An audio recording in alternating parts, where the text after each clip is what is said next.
Friends, আশা করি তোমরা সবাই ভালো আছো এবং সুস্থ আছো এবং তোমাদের সকলকেই বায়োলজি ফর স্কুলে স্বাগত। আমরা এর আগের ভিডিওগুলোতে দেখছিলাম যে এই যে আমাদের রিসেন্ট কোভিড-19 হচ্ছে, এই কোভিড-19 সম্পর্কে আমরা জানার চেষ্টা করছিলাম এবং এর আগের ভিডিওগুলোতে আমরা দেখেছিলাম যে কোভিড-19 এর সঙ্গে যেসব রিলেটেড টার্ম, যেমন ভাইরাস বলতে কি বুঝি, তারপরে প্যান্ডেমিক, এপিডেমিক, এই টার্মগুলো আমরা বোঝার চেষ্টা করছিলাম। তারপরে আমরা এটাও দেখেছিলাম যে এই কোভিড-19 এই যে অ্যাটাক আমরা দেখছি, এই যে রিসেন্ট অ্যাটাক, এটাই কিন্তু পৃথিবীতে করোনা ভাইরাসের ফার্স্ট অ্যাটাক না। এর আগেও আরো দুবার করোনা ভাইরাসের অ্যাটাক হয়েছিল এবং সেটা একটা ঘটেছিল চীনে আর একটা ঘটেছিল মিডল ইস্ট বা সৌদি আরবিয়াতে। তো এই যে করোনা ভাইরাস অ্যাটাক করছে, এর প্রতিটা ক্ষেত্রেই কিন্তু আমরা দেখছি যে এর মেন রিজার্ভার হোস্ট সেটা কিন্তু ব্যাট, মানে প্রথম ব্যাট থেকেই শুরু হচ্ছে, তারপরে কোনো ইন্টারমিডিয়েট হোস্ট আসছে এবং সেই ইন্টারমিডিয়েট হোস্ট থেকে হিউম্যান বডিতে ছড়িয়ে পড়ছে। তাহলে এই ব্যাটই কেন মেন সোর্স এই ডেডলি ভাইরাসগুলো? এর আগেও করোনা ভাইরাস ছাড়াও যেসব ডেডলি ভাইরাস ছিল, যেমন নিপা, ইবোলা, এই ভাইরাসগুলো কিন্তু ব্যাটই তার ন্যাচারাল রিজার্ভার হোস্ট ছিল। তাহলে এই ভিডিওতে আমরা দেখে নেব যে ব্যাট কেন এই ধরনের এই ডেডলি ভাইরাসগুলো কন্টেন করে এবং কিভাবে তার মেকানিজম আছে, সেই মেকানিজমের সাহায্যে তারা নিজেদের বাঁচিয়ে রাখে, কিন্তু ভাইরাসের ট্রান্সমিশন করেই যায়। তবে শুরু করার আগে তোমাদের একটাই রিকোয়েস্ট বন্ধুরা, তোমরা প্লিজ স্কিপ করো না, কারণ ভিডিওটা আশা করছি একটু বড় হবে।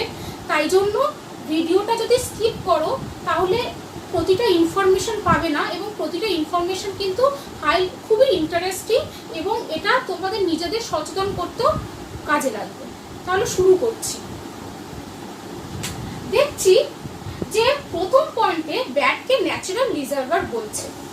তো ন্যাচারাল রিজার্ভার আমি এর আগের ভিডিওতে একবার আলোচনা করেছিলাম যে রিজার্ভার হোস্ট তারাই যারা কিনা অনেক ডেডলি ভাইরাস বা অনেক ডেডলি প্যাথোজনকে তারা ধরে রাখে, শরীরের মধ্যে কন্টেন করে, কিন্তু তাদের দেহে কোনো নিজেদের ওই ভাইরাসের দ্বারা কোনো লক্ষণ প্রকাশ করা করে না বা করা যায় না। তো তখন এবং নিজেদের তারা প্রতিরোধ করতে পারে। তো এই হোস্টের এইরকম হোস্টদেরই কিন্তু রিজার্ভার হোস্ট বলে, এবং এই রিজার্ভার হোস্টরা কিন্তু ট্রান্সমিশনের ক্ষেত্রে একটা মেন ভূমিকা গ্রহণ করে, যেটা কিনা পরবর্তীকালে অন্যান্য অ্যানিমাল বা হিউম্যানরাও এফেক্টেড হয়। তো ব্যাট এইরকম ন্যাচারাল রিজার্ভারের কাজ করে।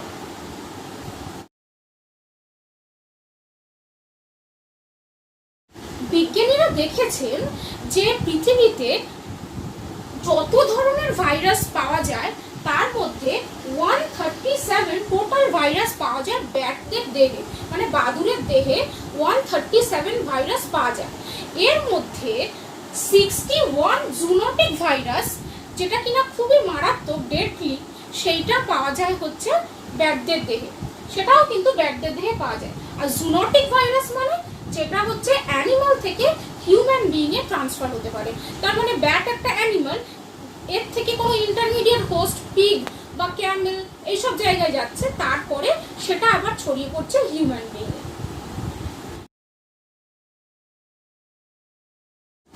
এর মধ্যে আমরা যে মেন ক্যারেক্টার দেখতে পাই সেটা হচ্ছে ব্যাট কিন্তু একটা ম্যামেল। আমরা যেমন একটা ম্যামেল, ব্যাট কিন্তু অনলি ফ্লাইং ম্যামেল। এটা মনে রাখতে হবে যে আমাদের স্তন্যপায়ী বা ম্যামেলিয়ান প্রাণীর মধ্যে ব্যাট কিন্তু একমাত্র যে উঠতে পারে, এবং এদের যে ফ্লাইং মেকানিজম তাকে ফ্ল্যাপিং মেকানিজম বা ফ্ল্যাপিং ফ্লাইট বলা হয়। এই ফ্ল্যাপিং ফ্লাইং মেকানিজমের জন্য তাদের কিন্তু মেনলি ওড়ার জন্য তাদের কিন্তু দেহে অতিরিক্ত মেটাবলিজম ক্রিয়া শুরু হয়, মানে বিপাক ক্রিয়া শুরু হয়, এবং এই বিপাক ক্রিয়া চালানোর জন্য তাদের প্রচুর এনার্জি বা এটিপি লাগে। এই যে এটিপি কিন্তু কে বলা হয় এনার্জি, মানে আলাদা ফর্ম, মানে এনার্জি মানে কিন্তু এটিপি। তো এই এটিপি কিন্তু তৈরি হয় মাইটোকন্ড্রিয়ায়। আর আমাদের সেলে মাইটোকন্ড্রিয়া হচ্ছে এমন একটা অর্গানেল যেটাকে পাওয়ার হাউস বলা হয়, কারণ এই মাইটোকন্ড্রিয়া এমন একটা একমাত্র অর্গানেল যেটা কিনা ফুডকে ফুয়েলে ট্রান্সফার করে, মানে এটিপি এনার্জি তৈরি করে। মানে যখন ব্যাট কোনো বা আমরা হিউম্যান বিং কোনো ফুড বা খাবার খাই, তখন এই ফুডকে মাইটোকন্ড্রিয়া বিভিন্ন কমপ্লেক্স প্রসেসের মাধ্যমে এই ফুয়েল বা এটিপি তৈরি করে, এবং এই এটিপি কিন্তু আমাদের বিভিন্ন দেহের মেটাবলিজম, বডি মেটাবলিজম রিয়াকশনগুলোকে কন্টিনিউ করতে হেল্প করে। তো ব্যাটের দেহেও কিন্তু এইরকম একটা ম্যাসিভ মেটাবলিজম রিয়াকশন হতে থাকে এই অতিরিক্ত ওড়ার ফলে। তার ফলে কি তৈরি হয়, বাই প্রোডাক্ট হিসাবে ROS তৈরি হয়। ROS এর ফুল ফর্ম হচ্ছে রিঅ্যাক্টিভ অক্সিজেন স্পিসিস। এটা তোমরা শুধু জেনে নাও যে এটা খুবই ক্ষতিকর বা এটা হাইলি রিঅ্যাক্টিভ, কিন্তু এইটা ব্যাটকে একদিক দিয়ে সাহায্য করে, বাদুড়কে একটা দিক দিয়ে সাহায্য করে। সেটা হচ্ছে এই ROS ব্যাকটেরিয়া কোনো ব্যাটকে কোনো ব্যাকটেরিয়ার হাত থেকে, আক্রমণের হাত থেকে বাঁচায় বা ব্যাকটেরিয়ার কোনো অ্যাটাককে নিউট্রালাইজ করে। কিন্তু অনেক বেশি তার থেকে ক্ষতি করে। কি ক্ষতি করে সেটা হচ্ছে সেল মেমব্রেনকে একদম দুর্বল করে দেয়। আমরা জানি যে আমাদের দেহ যে বডিতে স্ট্রাকচারাল আর ফাংশনাল ইউনিট হচ্ছে সেল, মানে আমাদের দেহের সবচেয়ে ক্ষুদ্রতম একক হচ্ছে সেল। এই সেলের মধ্যে কিন্তু সেলের বাইরে থাকে হচ্ছে সেল মেমব্রেন। তো এই সেল মেমব্রেনকে সে দুর্বল করে দেয়, একদম উইকেন করে দেয়। আর একটা জিনিস করে, সে আমাদের সেলে বা ব্যাটের সেলে যে এসেনশিয়াল প্রোটিন আছে, সেই এসেনশিয়াল প্রোটিন তারা ব্রেকডাউন করে, মানে সেগুলো ভেঙে দেয়। আর একটা কারণ, সেটা আরেকটা মানে ক্ষতি করে, সেটা হচ্ছে যে আমাদের যে মেন জেনেটিক মেটেরিয়াল বা ডিএনএ, যা সব কিছু তথ্য বা ইনফরমেশন স্টোর করে এবং সেই মতো কাজ করে, সেই ডিএনএকেও ড্যামেজ করে দেয়। এবং এই ডিএনএ ড্যামেজের ফলে কিন্তু আমাদের দেহে প্রচণ্ড ক্ষতি হয়, এবং ব্যাটদের দেহে বা বাদুড়দের দেহে কিন্তু এই একই রিয়াকশন হয়। সব ম্যামেলসের দেহে এই ধরনের রিয়াকশন হয়। তো এর প্রতিরোধ হিসাবে কি হয়, ব্যাটদের দেহে একটা অ্যান্টিঅক্সিডেন্ট তৈরি হয়।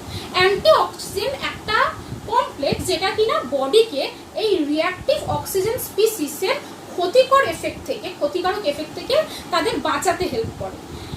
কিন্তু এই অ্যান্টিঅক্সিডেন্ট ব্যবহার করার ফলেও কিন্তু অক্সিডেটিভ স্ট্রেস তৈরি হয়। মানে সহজ কথায় বলতে গেলে, প্রথমে রিঅ্যাক্টিভ অক্সিজেন স্পিসিস তৈরি হলো, সেটাকে নিউট্রালাইজ করার জন্য দেহে অ্যান্টিঅক্সিডেন্ট তৈরি হলো। কিন্তু এই অতিরিক্ত অ্যান্টিঅক্সিডেন্ট তৈরি হওয়ার ফলে আমাদের দেহে একটা প্রচণ্ড স্ট্রেসের তৈরি হয়, সোজা ভাষায় বলতে গেলে।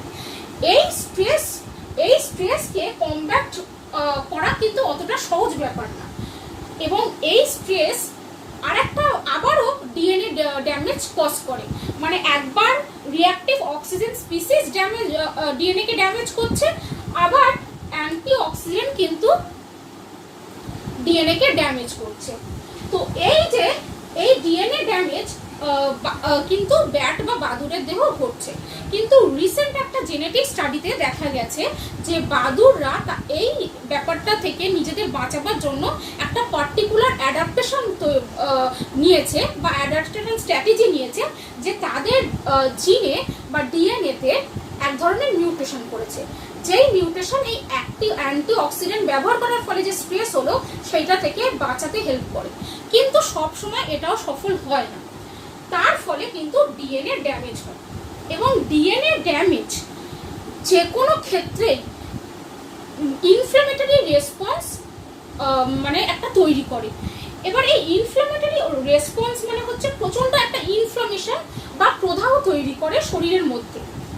এবার এক্ষেত্রে বলি, ক্যান্সার, আর্থ্রাইটিস, হার্ট ডিজিজ এবং ডায়াবেটিস এগুলো প্রত্যেকের ক্ষেত্রেই কিন্তু অ্যাজ এন্ড রেজাল্ট হচ্ছে এই অ্যাকিউট হাই ইনফ্লামেটরি রেসপন্স।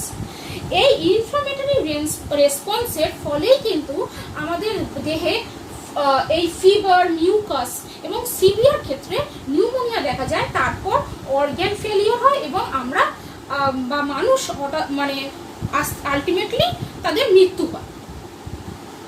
তাই যে কোনো খুব জটিল রোগের ক্ষেত্রে, কমপ্লেক্স ডিজিজের ক্ষেত্রে কিন্তু এই যে হাই ইনফ্লামেটরি রেসপন্স হয়, সেই হাই ইনফ্লামেটরি রেসপন্স কিন্তু আমাদের মৃত্যুর জন্য দায়ী হয় এবং ব্যাটের ক্ষেত্রেও সেটা কিন্তু হয়।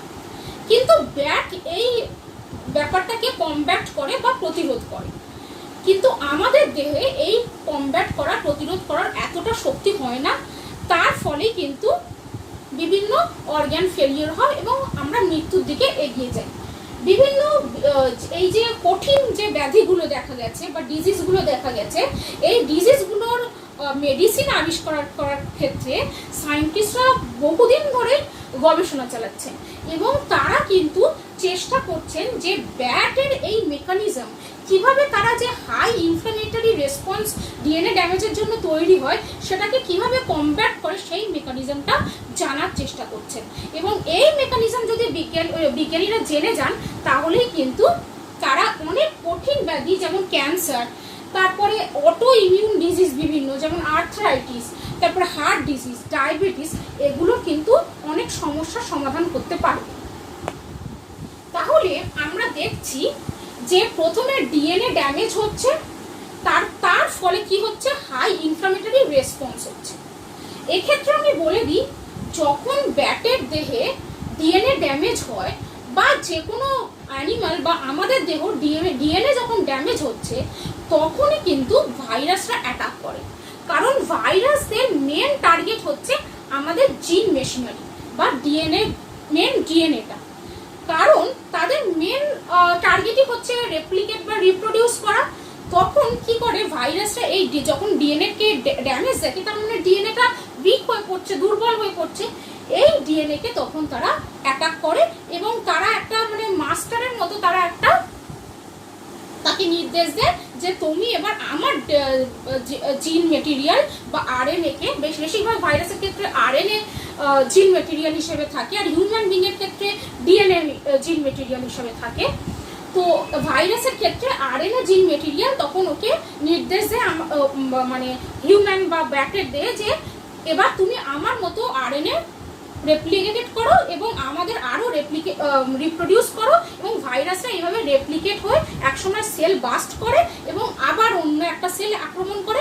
এইভাবে আমাদের সেল প্রচণ্ড ক্ষতিকর হয়, মানে প্রচণ্ড আমাদের দেহে ক্ষতি হয় এবং এই ক্ষতিকে কমব্যাট করার জন্যই কিন্তু ইনফ্লামেটরি রেসপন্স হয়। কিন্তু এই ইনফ্লামেটরি রেসপন্স যেটা আমরা করোনা ভাইরাসের ক্ষেত্রেও এটাকে আমরা কমব্যাট করতে পারি না, কিন্তু ব্যাট সেই কমব্যাটটা করতে পারে। সেটা কিভাবে, একটা স্পেশাল ধরনের অ্যান্টি ইনফ্লামেটরি রেসপন্স, যেটা কিনা হিউম্যান দেহে কিন্তু অত তাড়াতাড়ি অ্যাক্টিভেট হয় না। এখানে ব্যাট খুব মানে কুইকলি এই অ্যান্টি ইনফ্লামেটরি রেসপন্সটা জেনারেট করতে পারে এবং তার ফলে ভাইরাসকে সে নিউট্রালাইজ করতে পারে। তাহলে এর পরবর্তী ভিডিওতে বন্ধুরা আমরা জানবো যে এই স্পেশাল অ্যান্টি ইনফ্লামেটরি রেসপন্সটা কি, যার ফলে ভাইরাস এই ব্যাট এই ডেডলি ভাইরাসগুলোকে প্রতিরোধ করতে পারছে এবং নিজেদের বাঁচিয়ে রাখতে পারছে। তাহলে দেখা হচ্ছে নেক্সট ভিডিওতে।